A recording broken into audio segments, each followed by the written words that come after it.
Everyone, welcome. सो आज की इस वीडियो में हम production curves and cost curves समझने वाले हैं। जी हाँ, आज का इस पूरा लेक्चर के बाद आपको ना production curves and cost curves समझ आ जाएंगे, ठीक है। और जैसे एमपी, एपी, टीपी, इनमें क्या रिलेशनशिप होता है, इसी तरह कोस्ट कर्व्स ट्रेडिशनल थ्योरी के according and modern theory of cost के अकॉर्डिंग कैसे बनते हैं, सब समझ में आ जाएगा, क्योंकि एग्जाम में आपको इनकी शेप्स पूछी जाती हैं, ठीक है। और रिलेशनशिप्स पूछे जाते हैं, जैसे टीपी एमपी में रिलेशन, इस तरह के क्वेश्चंस। तो इससे रिलेटेड कोई प्रोडक्शन कर्व्स या कोस्ट कर्व से रिलेटेड आपको कोई क्वेश्चन एग्जाम में आएंगे तो आप बिल्कुल सही आंसर उसका दे पाएंगे, ठीक है। पूरी वीडियो में एंड तक बने रहिएगा।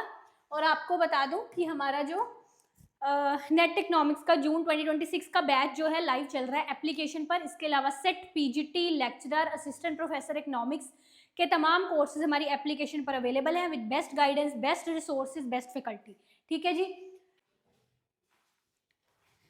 तो देखो, ये मैं डायग्राम बना रही हूँ, मेरे साथ बनाना। थोड़ा सा नीचे ले लेते हैं।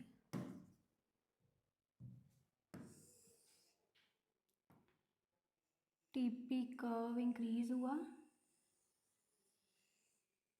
ऐसे, ये पॉइंट के नीचे यहाँ पर, ठीक है।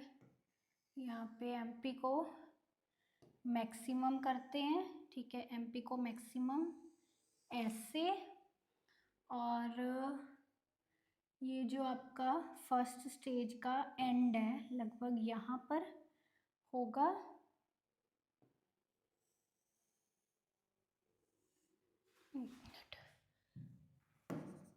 तो मतलब आप मेरे साथ साथ इसको बना सकते हैं डायग्राम को ऐसे। यहाँ पे एपी मैक्सिमम होगा ऐसे, ठीक है। जिस पॉइंट पर आपका एपी मैक्सिमम है ऐसे, ठीक है। अब इसको ध्यान से समझो। इस साइड हम ले रहे हैं यूनिट्स ऑफ वेरिएबल फैक्टर या units of labour, you can say, ठीक है, यूनिट्स ऑफ लेबर। इस साइड वही है टीपी, एपी। ऊपर वाली डायग्राम पर टीपी ले रहे हैं और नीचे वाली डायग्राम पर हम एपी एंड एमपी ले रहे हैं, एपी एंड एमपी, ठीक है। अब इस चीज़ को ना बड़े ध्यान से समझो।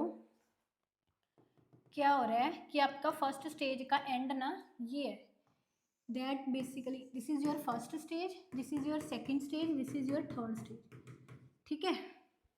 ओहो, टीपी, ठीक है। अब देखो इसमें क्या हो रहा है, क्या कह रहा है ये कर्व कि पहले आपका जो टोटल प्रोडक्ट है इंक्रीजिंग रेट पर बढ़ रहा है, ठीक है। जब तक आपका टोटल प्रोडक्ट इंक्रीजिंग रेट पर बढ़ रहा है ना, यहाँ तक वो इंक्रीजिंग रेट, ये जो आपको मैंने ऐसे नहीं, इसमें ऐसे दिया हुआ, मतलब थोड़ी सी ना ऐसे यहाँ से जाएगा आपका, ये है ना, इसको हम पॉइंट ऑफ इन्फ्लेक्शन बोलते हैं बेसिकली। ये आपका पॉइंट ऑफ इन्फ्लेक्शन है। अब क्या होता है कि जब आपका TP increases at increasing rate, है ना, टीपी जब तक इंक्रीजिंग रेट पे बढ़ रहा है, एमपी इंक्रीज हो रहा है, एमपी आपका इंक्रीज हो रहा है ना, इंक्रीज हो रहा है, ठीक है। अब जब आप बाद में सेकंड स्टेज जब देखो, जिस स्टेज से आपका ये जो टीपी है ना वो इंक्रीज हो रहा है बट डिक्रीजिंग रेट पर हो रहा है, ठीक है। ध्यान से समझो इस बात को। जब आपका टीपी इंक्रीज हो रहा है पर डिक्रीजिंग रेट पर हो रहा है, इसका मतलब ये है, that means MP is declining. मतलब जहां से आपका एमपी डिक्लाइन होना शुरू हो गया ना, इस पॉइंट, ये देखो, ये एमपी मैक्सिमम है, एमपी मैक्सिमम होकर डिक्लाइन होना शुरू हो गया, है ना। तो सेम उसी पॉइंट से आपका टीपी भी डिक्रीजिंग रेट पर बढ़ना शुरू हो गया, ये कर्वेचर। इसी को इन्फ्लेक्शन पॉइंट का मतलब है कि टीपी अपना स्लोप बदल रहा है, कि पहले आप जो टीपी था वो इंक्रीजिंग रेट पर बढ़ रहा था, अब टीपी डिक्रीजिंग रेट पर बढ़ रहा है। तो जिस पॉइंट से टीपी अपना स्लोप बदल रहा है उसको हम इन्फ्लेक्शन पॉइंट बोलते हैं, ठीक है। पर फर्स्ट स्टेज का एंड वहां पे होता है, फर्स्ट स्टेज का, एक मिनट इसको क्रॉस करना था, फर्स्ट स्टेज का आपका एंड वहां पे होता है जहां पे ये आपके दोनों बराबर हो और आपका एपी मैक्सिमम हो, ठीक है, एपी आपका मैक्सिमम हो ऐसे, ठीक है, ऐसे। तो फर्स्ट स्टेज का एंड वहां पे होता है जहां पे एपी एमपी बराबर है एंड एपी मैक्सिमम है। और एक और फर्स्ट स्टेज में चीज है कि फर्स्ट स्टेज में ना आपका जो एमपी है, एमपी है जो फर्स्ट स्टेज में आपका, वो इंक्रीज होके मैक्सिमम होके डिक्लाइन भी होना शुरू हो गया है ना। MP increases reaches maximum, maximum and start declining, start declining. ठीक है, एमपी यहां पर आके फिर से डिक्लाइन भी होना शुरू हो गया, यानी कि फर्स्ट स्टेज से थोड़ा पहले ही, फर्स्ट स्टेज के खत्म होने से थोड़ा पहले ही टीपी ने अपना स्लोप बदल लिया है ना। मतलब फर्स्ट स्टेज के लेटर स्टेज में अगर हम देखें तो यहाँ पे एंड में मतलब आपका टीपी जो है वो डिक्रीजिंग रेट पर बढ़ना शुरू हो गया है ना, और एमपी जो है वो आपका डिक्लाइन होना शुरू हो गया। फर्स्ट स्टेज एंड कहाँ पे किया, जहाँ पे एपी एमपी बराबर है, एपी मैक्सिमम है और आपका जो है टीपी डिमिनिशिंग रेट पर बढ़ना शुरू हो गया। समझ गए ना। अब ये समझ लेना क्योंकि हाथ से बना रही हूँ, थोड़ा सा वो हो सकता है बोर्ड पर, मतलब यहाँ पे मैक्सिमम आना है एपी, इसके बाद नहीं आपको उसको ऊपर लेके जाना, यहाँ से वो मतलब नीचे जाना शुरू हो जाना है एपी, इस पॉइंट से। इसको बड़े ध्यान से बनाना, ऐसे। मैं आपको डायग्राम्स अपने हाथ से बना के इसलिए दिखा रही हूँ ताकि आप भी खुद से बनाओ अपने कॉपी पेन पे डायग्राम, ठीक है, ऐसे। तो अब जो आपका सेकेंड स्टेज है बेसिकली उसमें क्या हो रहा है कि टीपी इंक्रीज हो रहा है पर डिमिनिशिंग रेट पर, ठीक है, एमपी डिक्लाइन हो रहा है, ठीक है, और जीरो तक पहुंच रहा है, जीरो तक पहुंच रहा है। और टीपी जो है, अब ये स्टेज जहां पे एंड हो रहा है basically, this stage ends when MP reaches maximum, ये स्टेज एंड हो रहा है जहां पे एमपी जो है वो जीरो तक पहुंच रहा है और टीपी रीचेस मैक्सिमम। ऐसे ही आ रहा है ना, देखो टीपी मैक्सिमम हो रहा है और एमपी आपका जीरो हो रहा है, यहाँ पे स्टेज एंड हो रहा है। इसलिए सेकंड स्टेज को बेस्ट स्टेज बोला जाता है, रैशनल स्टेज बोला जाता है, ऑप्टिमल स्टेज बोला जाता है, क्योंकि यहाँ पे टोटल प्रोडक्ट मैक्सिमम हो रहा है, एमपी जीरो बन रहा है। फर्स्ट स्टेज में क्या था कि फिक्स्ड फैक्टर यूटिलाइज होना शुरू हुआ अभी, जैसे हम लॉ ऑफ वेरिएबल प्रपोर्शन पढ़ते हैं कि फिक्स्ड फैक्टर के साथ हमने वेरिएबल फैक्टर को कंबाइन किया, प्रोडक्शन बढ़नी शुरू हुई धीरे धीरे। सेकेंड स्टेज में क्या हो रहा है कि सेकेंड स्टेज में अब ज्यादा से ज्यादा हम वेरिएबल फैक्टर लगाई जा रहे हैं फिक्स्ड फैक्टर के साथ, अल्टीमेटली टोटल प्रोडक्ट मैक्सिमम हो गया है ना, कि अगर हम इससे ज्यादा अब वेरिएबल फैक्टर लगाएंगे तो टीपी कम होना शुरू हो जाएगा, एमपी नेगेटिव में चला जाएगा। यानी कि थर्ड स्टेज में जो है वो वेरिएबल फैक्टर का एक्सेस हो रहा है, ज्यादा लगा रहे हो अब जरूरत से ज्यादा, है ना, तो टीपी डिक्लाइन होना शुरू हो रहा है थर्ड स्टेज में। तो अब जो थर्ड स्टेज है उसमें क्या हो रहा है आपका, टीपी डिक्लाइन हो रहा है और एमपी नेगेटिव बन रहा है, ठीक है, एमपी नेगेटिव बन रहा है। समझे ना बात को। एपी आपका डिक्लाइन हो रहा है। अब यहाँ इसी चीज को अगर मैं रिलेशनशिप आपको बताऊं एपी एंड एमपी में,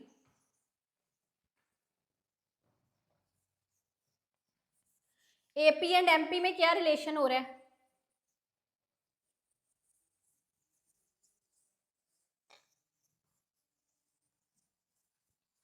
देखो एपी एंड एमपी में क्या हो रहा है कि जब आपका एपी इंक्रीज हो रहा है, एमपी एपी से ज्यादा है कि नहीं, ऊपर है ना। जब आपका एमपी, जब आपका एपी एमपी दोनों डिक्लाइन हो रहे हैं, है ना, तो एपी ग्रेटर देन है एमपी से, है ना। और जब एपी मैक्सिमम हो रहा है तब एपी एंड एमपी दोनों बराबर है, दोनों बराबर है इस पॉइंट पर। ये जो फर्स्ट स्टेज का एंड है दोनों बराबर है और एमपी का मैक्सिमम जो है एपी के मैक्सिमम से पहले आ रहा है। समझ गए बात को। अब जब हम कोस्ट कर्व्स पढ़ते हैं, इसकी होती है आपकी एक ट्रेडिशनल थ्योरी। ट्रेडिशनल थ्योरी के अकॉर्डिंग आपके कोस्ट कर्व्स जो हैं वो यू शेप्ड होते हैं नॉर्मली, शॉर्ट रन भी एंड लॉन्ग रन भी, ठीक है। जैसे हम अब जो आपका टोटल कोस्ट कर्व्स होते हैं ना, उसमें क्या है कि टोटल फिक्स्ड कोस्ट कर्व ऐसे बनता है, that is a total fixed cost curve, है ना। यानी कि आप इस साइड कॉस्ट लो, इस साइड आउटपुट लो, कि आउटपुट बढ़ने से फिक्स्ड कॉस्ट मेरी उतनी रह रही है, सेम रह रही है ना। फिर आपका आता है टोटल वेरिएबल कॉस्ट। जो आपकी टोटल वेरिएबल कॉस्ट है ना, यहाँ से ऐसे शुरू होके ऐसे इसका कर्व बनता है, ठीक है। और जो टोटल कॉस्ट है, क्योंकि उसमें दोनों प्लस है, फिक्स्ड भी एंड ये दोनों, है ना, वेरिएबल भी, तो टोटल कॉस्ट कर्व आपका यहाँ से शुरू होता है, क्योंकि इसमें टीएफसी टीवीसी दोनों मिलाने हैं और ये इसके बिल्कुल पैरेलल जाती है, टीवीसी के पैरेलल जाता है टोटल कॉस्ट कर्व का शेप जो है, ठीक है। So that is total fixed cost, total variable cost and total cost. अब हम देखते हैं आपका एवरेज कॉस्ट कर्व्स, ठीक है। अब average cost and marginal cost curve देखो, आपका जो होता है एवरेज फिक्स्ड कॉस्ट कर्व कुछ ऐसे बनता है, हम इसको रेक्टेंगुलर हाइपरबोला भी बोलते हैं।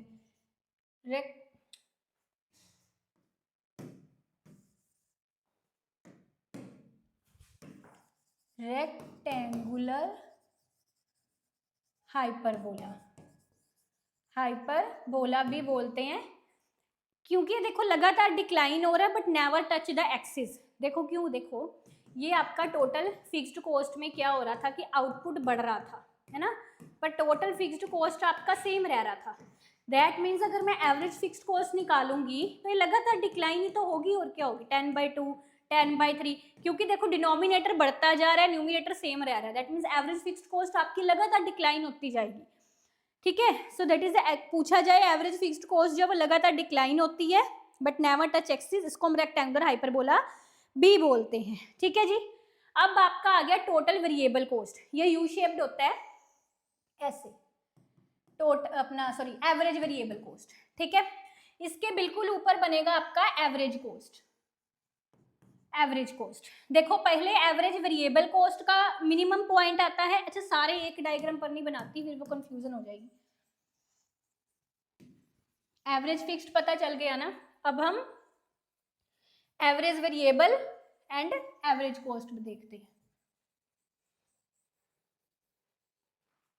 ये देखो, जो आपका एवरेज वेरिएबल कॉस्ट है इस तरह से, एवरेज कॉस्ट इस तरह से। जो मार्जिनल कॉस्ट है वो पहले एवरेज वेरिएबल कॉस्ट के मिनिमम पॉइंट से निकलता है, फिर एवरेज कॉस्ट के मिनिमम पॉइंट से, यानी कि मार्जिनल कॉस्ट आपका कुछ ऐसे बनता है, ठीक है। वही इस साइड आप कॉस्ट लोगे और इस साइड आप आउटपुट लोगे, ठीक है।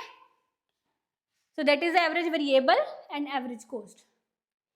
एवरेज वेरिएबल कॉस्ट के ऊपर वाला एमसी का हिस्सा जो होता है ना, उसको हम सप्लाई कर्व बोलते हैं ना, और इस परफेक्ट कंपटीशन में इसके नीचे वाला, इसके नीचे जो है that is basically shut down point, कि अगर प्राइस जो है एवरेज वेरिएबल कॉस्ट से कम हो जाएगा तो फर्म अपनी प्रोडक्शन को शट डाउन कर देगा, ठीक है जी। So these are the AVC, AC and MC curves.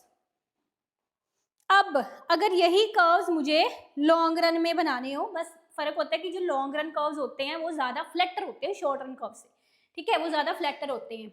जैसे इसमें आपका सबसे इंपॉर्टेंट वो है एनवेलप कर्व, हम जिसको बोलते हैं,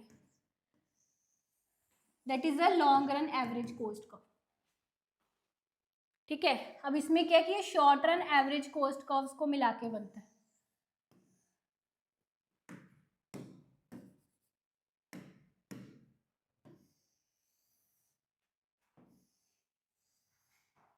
ऐसे, ठीक है, ऐसे short run average cost curves को मिला के long run average cost curves बनता है। और ये देखिए, ये अंडर यूटिलाइज्ड कैपेसिटी है, यहाँ पे प्लांट पूरा यूटिलाइज्ड है, ये ओवर यूटिलाइज्ड कैपेसिटी वाले पॉइंट्स आ गए। इसको हम envelope long run average cost curve को एनवेलप कर्व या प्लानिंग कर्व के नाम से भी हम जानते हैं।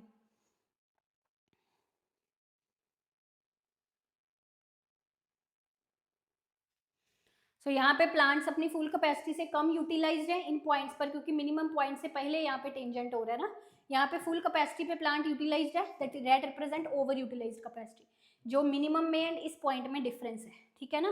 और ये जो है मिनिमम पॉइंट और इसमें जो डिफरेंस है, ये एक्सेस कैपेसिटी को चीज हाईलाइट करती है, एक्सेस कैपेसिटी, ठीक है जी।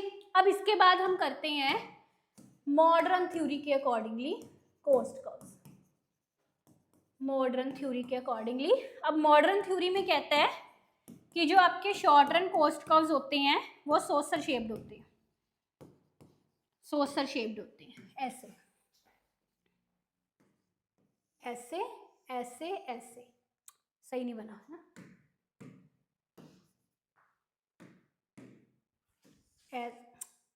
ऐसे ऐसे ऐसे करके, ठीक है। ये आपकी रिजर्व कैपेसिटी हो गई ना, ठीक है। That is average cost and marginal cost ऐसे बनेगा, in that way it is a marginal cost, ठीक है। सोसर शेप्ड कर्व्स इसको हम बोलते हैं।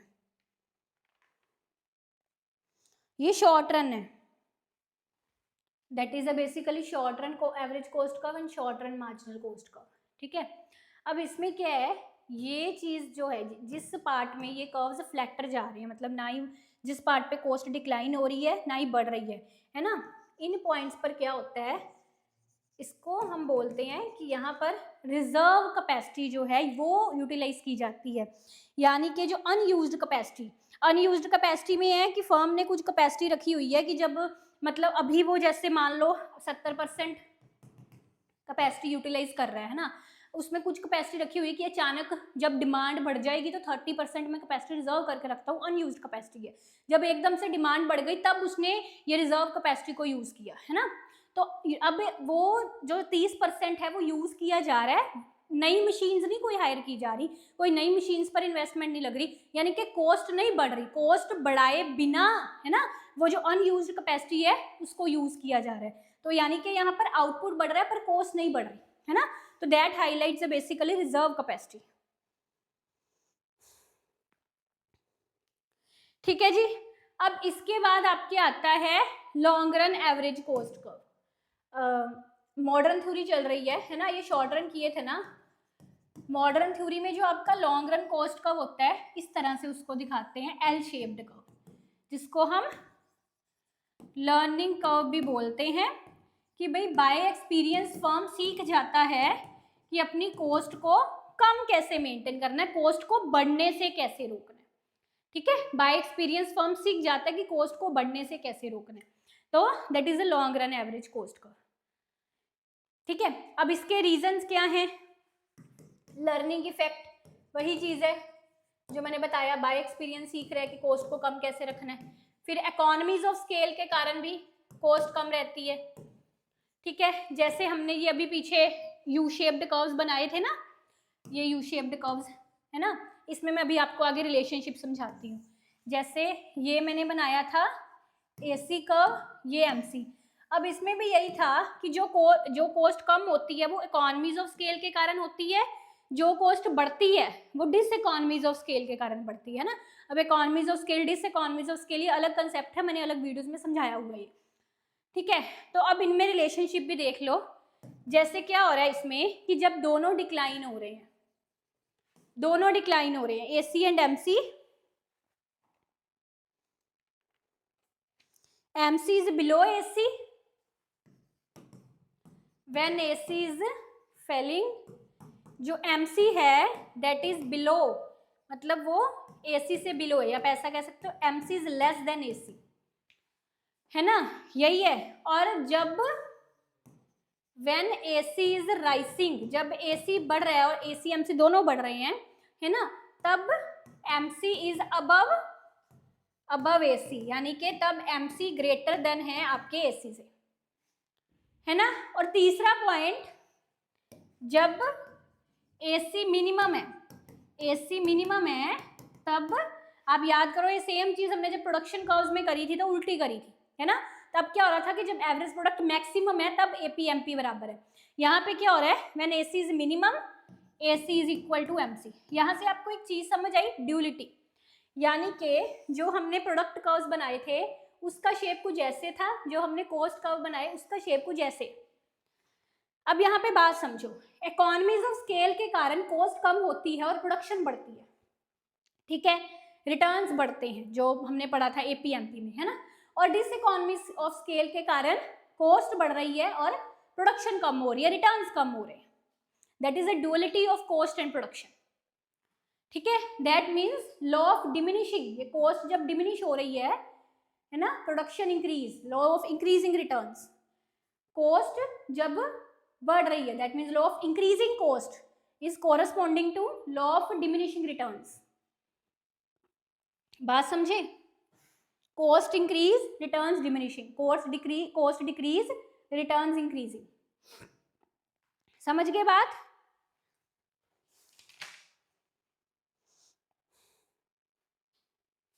आपको ये भी पूछा जाता है कि जो लर्निंग इफेक्ट है, लर्निंग का जो है किसके द्वारा दिया गया है, किनेथ एरो के द्वारा दिया गया है, याद रखना।